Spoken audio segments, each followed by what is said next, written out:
Bismillahirrahmanirrahim. Assalamualaikum warahmatullahi wabarakatuh. Salam sejahtera untuk kita semua. Teman-teman hari ini apa kabar? Teman-teman hari ini apa kabar? Semoga kita sehat dan selalu bahagia. Selamat pagi saya ucapkan.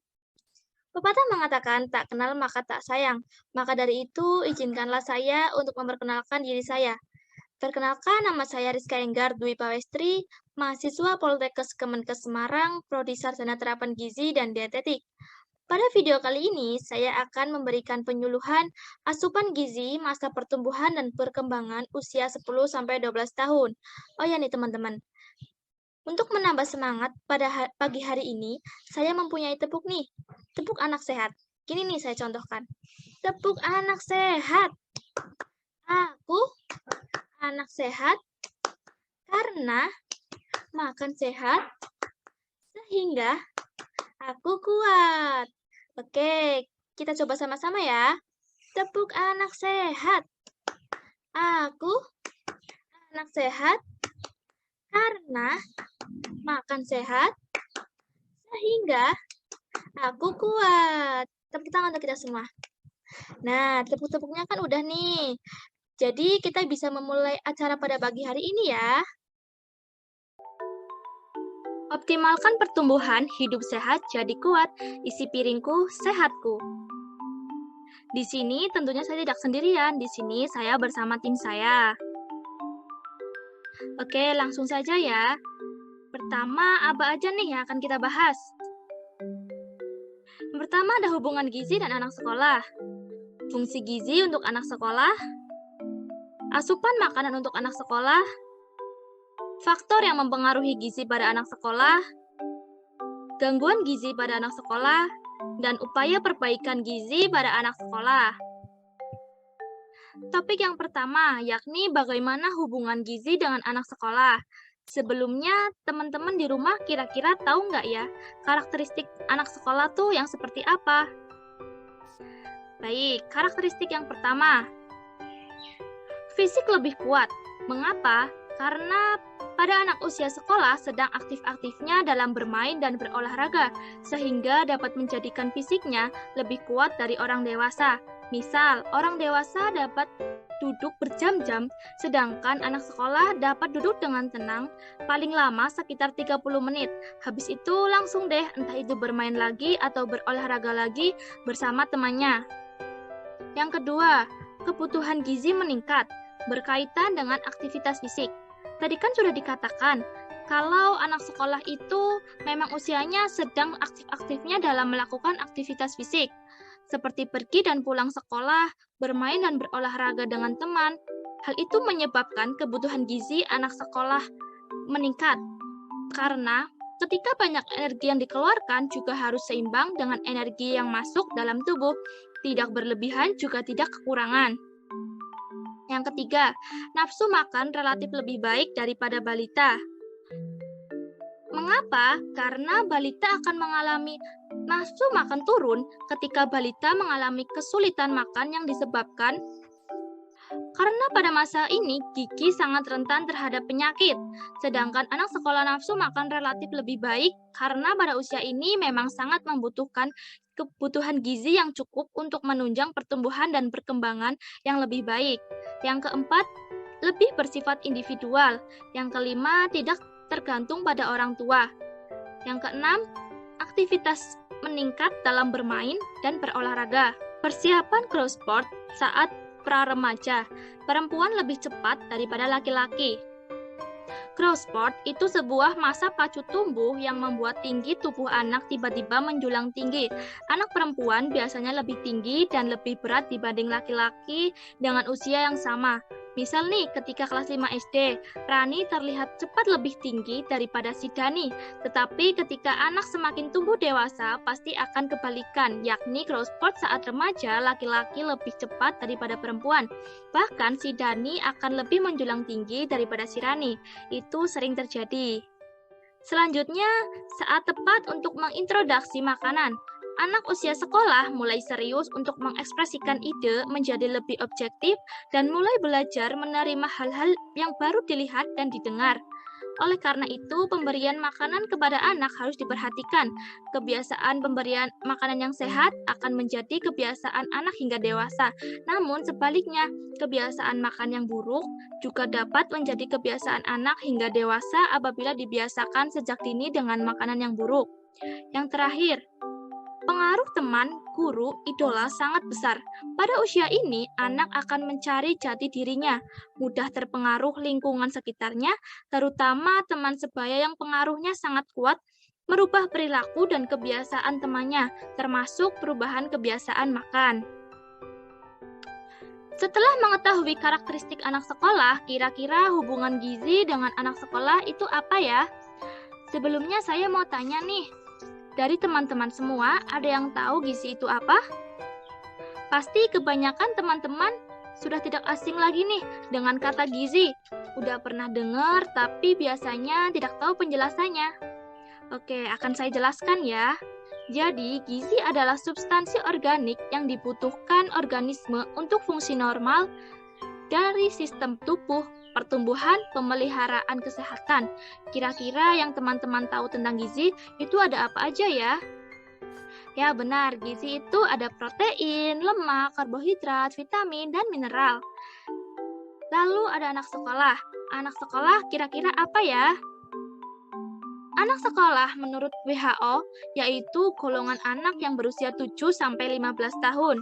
Sedangkan di Indonesia lazimnya anak yang berusia 7-12 tahun. Anak sekolah dasar merupakan salah satu kelompok yang rawan mengalami gizi yang kurang. Di antara penyebabnya ialah tingkat ekonomi yang rendah dan asupan makanan yang kurang seimbang, serta rendahnya pengetahuan orang tua. Anak sekolah dengan pola makan seimbang cenderung memiliki status gizi yang baik. Jadi, hubungan antara gizi dan anak sekolah itu gambaran dan perhatian tentang kesehatan dan gizi pada anak sekolah merupakan isu yang sangat penting. Masalah gizi pada anak sekolah ini sering dikaitkan dengan pola konsumsi, kebiasaan makan, dan perilaku baik di rumah maupun di sekolah. Perilaku makan seperti konsumsi makanan jajanan, junk food, atau street food dari nilai gizi banyak mengandung lemak, terutama makanan jajanan yang digoreng. Ini sering terjadi. Selain itu, makanan jajanan juga tidak mengenyangkan. Mungkin hal inilah yang dapat dikaitkan dengan terjadinya obesitas atau kegemukan pada anak sekolah. Tadi ada kata junk food. Kalau junk food itu seperti kentang goreng, permen, coklat, es krim, minuman bersoda, dan sebagainya. Intinya, makanan junk food itu makanan yang diberi pengawet setelah dimasak. Dan kalau street food itu biasanya makanan yang dijual di pinggiran jalan. Kira-kira setelah teman-teman mendengarkan penjelasan dari saya, teman-teman mau yang mana nih antara makan yang sehat atau makan yang buruk? Tepat sekali, teman-teman harus selalu memperhatikan makanan yang kalian konsumsi agar selalu dapat makan yang sehat ya. Topik yang kedua, perlunya gizi untuk anak sekolah atau fungsi gizi untuk anak sekolah. Yang pertama, supaya pertumbuhan dan perkembangan anak maksimal. Dalam masa tumbuh kembang pada anak usia sekolah, pemberian asupan makanan pada anak tidak selalu dapat dilaksanakan dengan sempurna, tetapi pemberian asupan makanan harus sesuai dengan kebutuhan zat gizinya. Yang kedua, memperbaiki gizi anak-anak. Pada usia sekolah, gizi yang belum baik masih dapat diperbaiki sebelum memasuki ke usia selanjutnya, agar nantinya gizinya akan lebih baik. Yang ketiga, menentukan perkembangan anak untuk usia selanjutnya. Yang keempat, menunjang prestasi di sekolah. Ketika anak akan ke sekolah, sangat dianjurkan untuk sarapan dahulu. Dengan sarapan dapat meningkatkan konsentrasi ketika di sekolah dan dapat menunjang prestasi di sekolah. Yang terakhir, daya tahan tubuh yang lebih baik. Orang yang memiliki gizi yang kurang, daya tahannya akan terasa 3L, yakni lemah, letih, dan lesu. Maka dari itu, dengan pemenuhan gizi yang baik akan menyebabkan daya tahan tubuhnya lebih baik. Lalu, bagaimana nih kira-kira makanan yang tepat? Ayo bisa diperhatikan dari gambar berikut ini. Coba teman-teman bandingkan, manakah yang termasuk makan yang sehat dan makan yang buruk. Baik, kita bahas satu-satu ya. Mulai dari yang sebelah kiri. Bisa teman-teman lihat, kira-kira menurut teman-teman, apakah yang gambar kiri ini termasuk makan yang sehat? Oh, tentunya tidak. Yang sebelah kiri ini termasuk makan yang buruk. Kenapa? Karena pada gambar kiri ini termasuk junk food atau makanan cepat saji. Junk food mengandung lemak jahat, kolesterol yang menumpuk dalam tubuh dan akan mengakibatkan penyakit yang bermacam-macam jika junk food terus dikonsumsi. Junk food juga memiliki kandungan pewarna buatan yang jika dikonsumsi terus-menerus akan membahayakan tubuh. Memang tidaklah mudah menerapkan pola hidup sehat saat ini, mengingat kebanyakan bahan makanan telah terkontaminasi zat-zat berbahaya di dalamnya. Namun, kita harus tetap selektif dalam mengonsumsi makanan. Mengingat banyaknya mudarat yang ditimbulkan oleh makanan cepat saji, alangkah baiknya kita memulai hidup sehat dari sekarang. Setidaknya kita mengurangi mengkonsumsi junk food dari sekarang bisa dengan melihat gambar pada sebelah kanan ini. Pada gambar yang di sebelah gambar ini termasuk ke dalam makan yang sehat. Kenapa? Karena pada gambar ini terdiri atas makanan pokok, sayuran, lauk pauk, dan buah-buahan. Semua zat gizi terpenuhi jika kita mengikuti makan sehat yang ada seperti pada gambar sebelah kanan ini. Nah, di sini ada gambar isi piringku. Kira-kira teman-teman udah pada tahu belum ya? Apa itu isi piringku? Isi piringku merupakan program yang sedang digalakkan oleh Kementerian Kesehatan Republik Indonesia sebagai upaya mengkampanyekan konsumsi makanan sesuai porsi gizi seimbang. Bisa dilihat di sini terdiri ada makanan pokok. Makanan pokok terdiri dari sepertiga piring. Lalu di sebelahnya ada sayuran. Sayuran yakni seperti makan pokok, porsinya 1/3 piring. Sedangkan di atas makan pokok ada lauk pauk, terdiri dari 1/6 piring. Dan yang terakhir di sebelahnya lauk pauk, yakni ada buah-buahan. Porsi buah sama dengan porsi lauk pauk, yaitu 1/6 piring. Ini contoh porsi makan yang baik dan tepat untuk satu kali makan. Untuk makan pokok, teman-teman semua bisa mengonsumsi satu porsi nasi yang setara dengan 100 gram. Lalu ada kentang. Satu buah kecil kentang, yakni 75 gram, satu buah sedang kentang, itu 100 gram, dan satu buah besar kentang, 150 gram. Lalu satu porsi sekali makan mie, satu piringnya itu 100 gram. Jagung, untuk satu sendok makannya itu 10 gram, satu potongnya 35 gram, dan satu bonggol jagung 180 gram. Lauk pauk. Lauk pauk terdiri dari lauk pauk hewani dan lauk pauk nabati. Untuk lauk pauk hewani itu ada ayam. Satu potong dada atas itu 60 gram, satu potong dada bawah itu 50 gram, dan untuk satu potong sayap 30 gram. Ikan lele.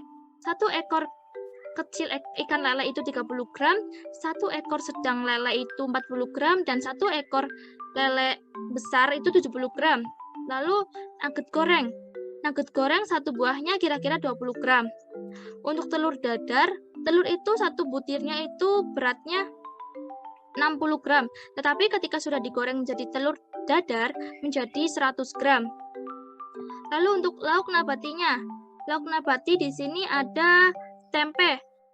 Satu potong sedang yakni 25 gram dan satu potong besar yaitu 50 gram. Lalu ada tahu, satu buah sekecil itu 30 gram dan satu buah sedangnya itu 40 gram. Buah pepaya, satu potongnya itu 100 gram, lalu 15 gram per potong dadu. Melon, satu potong besar itu 100 gram, 20 gram per potong dadu. Untuk semangka, satu potongnya itu 100 gram. Di sini ada mangga gedong. Mangga gedong ini 10 potongnya itu kira-kira 55 gram, satu irisnya itu 60 gram, dan satu buahnya 130 gram. Untuk buah alpukat, satu buah besarnya itu 170 gram, satu buah sedang 130 gram, dan satu sendok makannya itu 15 gram. Lalu untuk pisang ambon, satu buahnya itu kira-kira 100 gram. Yang terakhir ada sayur. Contoh sayuran di sini bisa dibuat tumis, cah, maupun sop. Satu piring tumis sawi terdiri dari 100 gram, 1 piring urap 150 gram, 1 mangkok sayur bayam bening 100 gram, dan 1 mangkok sayur sop 250 gram. Topik yang keempat, faktor pengaruh gizi pada anak sekolah. Ada faktor langsung dan tidak langsung. Yang pertama ada faktor langsung. Faktor langsung di sini ada gizi tidak seimbang dan penyakit infeksi.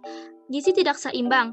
Konsumsi gizi makanan pada seseorang dapat menentukan tercapainya tingkat kesehatan atau sering disebut status gizi. Apabila tubuh berada dalam tingkat kesehatan optimum di mana jaringan jenuh oleh semua zat gizi, maka disebut status gizi optimum. Dalam kondisi demikian, tubuh terbebas dari penyakit dan mempunyai daya tahan yang setinggi-tingginya. Apabila konsumsi gizi makanan pada seseorang tidak seimbang dengan kebutuhan tubuh, maka akan terjadi kesalahan akibat gizi atau malnutrisi. Malnutrisi ini mencakup kelebihan gizi atau gizi lebih atau overweight, dan kekurangan gizi atau gizi kurang yaitu underweight. Yang kedua, penyakit infeksi. Infeksi dan demam dapat menyebabkan menurunnya nafsu makan untuk menimbulkan kesulitan menelan dan mencerna makanan sehingga kecukupan gizi tidak terpenuhi. Lalu ada faktor tidak langsung. Yang pertama, keluarga. Keluarga merupakan pusat pendidikan yang utama dan pertama. Ibu memegang peranan besar dalam status gizi anak, termasuk juga pada perhatian orang tua, keadaan ekonomi orang tua, dan hubungan antara anggota keluarga juga akan mempengaruhi status gizi pada anak sekolah. Yang kedua, pelayanan kesehatan. Keterjangkauan masyarakat dengan pelayanan kesehatan merupakan faktor yang mempengaruhi status gizi pada anak sekolah. Akses pelayanan kesehatan ini sangat penting untuk menunjang kesehatan masyarakat. Yang terakhir ada pola asuh. Pola asuh merupakan pola interaksi antara orang tua dan anak, yaitu bagaimana cara sikap atau perilaku orang tua saat berinteraksi dengan anak, termasuk cara penerapan aturan, mengajarkan nilai atau norma, memberikan perhatian dan kasih sayang, serta menunjukkan sikap dan perilaku baik sehingga dijadikan panutan bagi anaknya. Pola asuh mempengaruhi status gizi karena pertumbuhan dan perkembangan anak tidak hanya dari asupan gizi, akan tetapi kasih sayang, perhatian, kenyamanan, dan pola asuh yang baik juga membuat anak akan bisa tumbuh dengan baik. Hubungan pola asuh dengan status gizi karena pengasuhan berarti merawat dan mendidik anak serta membimbing menuju pertumbuhan ke arah kedewasaan dengan memberikan pendidikan, makanan, dan sebagainya. Pengasuhan merupakan faktor yang sangat erat kaitannya dengan pertumbuhan dan perkembangan anak, di mana anak masih sangat membutuhkan suplai makanan dan gizi dalam jumlah yang cukup dan memadai. Itu ada gangguan yang sering terjadi terkait gizi. Kira-kira apa aja nih teman-teman? Yang pertama ada stunting. Stunting adalah kondisi tinggi badan anak lebih pendek dibanding tinggi badan anak seusianya.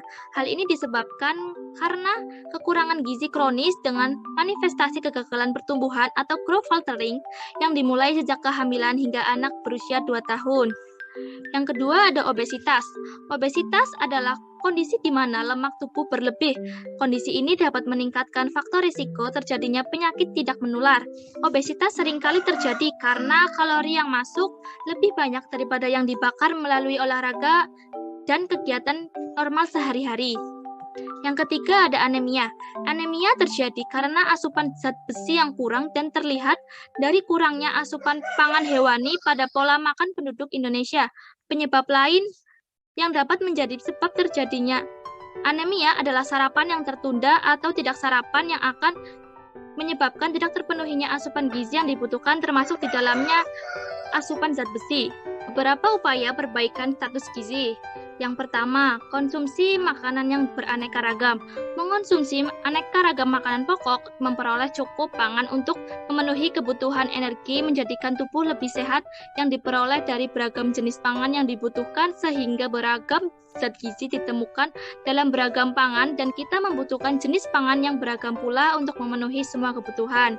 Yang kedua, biasakan sarapan. Pemenuhan kebutuhan pada pagi hari akan menunjang kinerja aktivitas yang dilakukan seharian.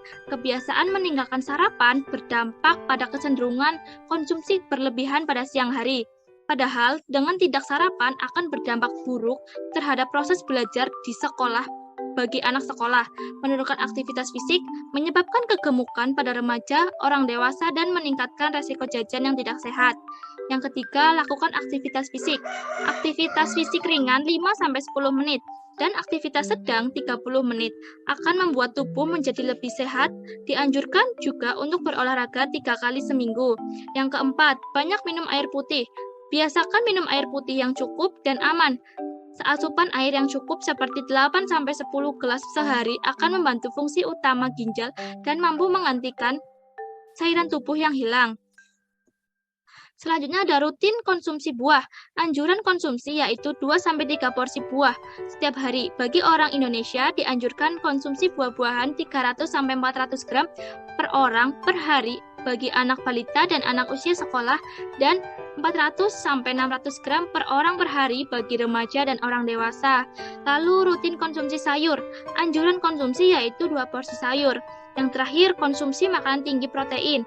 Dalam mewujudkan gizi seimbang, kedua kelompok pangan ini, hewani dan nabati, perlu dikonsumsi bersama kelompok pangan lainnya setiap hari, agar jumlah dan kualitas zat gizi yang dikonsumsi lebih baik dan sempurna. Dianjurkan mengonsumsi lauk pauk yang mengandung protein tinggi. Sebaiknya konsumsi lauk yang termasuk dalam kategori rendah lemak. Baik, topik kita pada pagi hari ini sudah selesai. Tetapi sebelum saya menutup acara, supaya teman-teman di rumah makin paham tentang makan sehat, di sini saya sudah menyediakan mini games nih. Judulnya List Makan Sehat. Sebenarnya buat seru-seruan aja. Mekanismenya seperti ini. Di sini, teman-teman bisa menyiapkan alat tulis dan kertas untuk mencatat terlebih dahulu.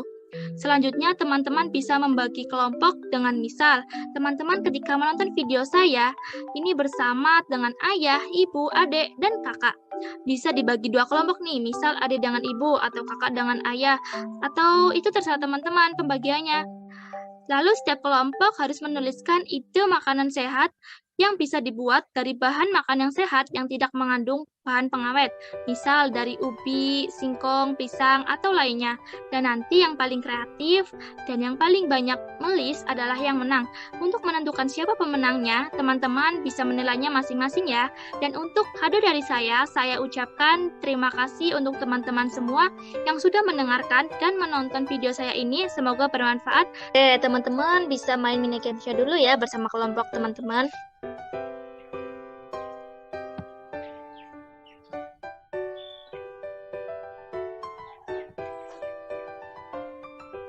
Apakah udah selesai teman-teman? Oke. Terima kasih. Sebelum saya menutup acara pada pagi hari ini, di sini saya akan bertanya nih kepada teman-teman semua. Kira-kira teman-teman masih ingat nggak ya dengan tepuk anak sehat? Oke, kita coba ya. Tepuk anak sehat. Aku anak sehat karena makan sehat sehingga aku kuat. Yeay, terima kasih kepada teman-teman semua. Mohon dimaafkan segala kesalahan tutur kata saya. Terima kasih. See you. Wassalamualaikum warahmatullahi wabarakatuh.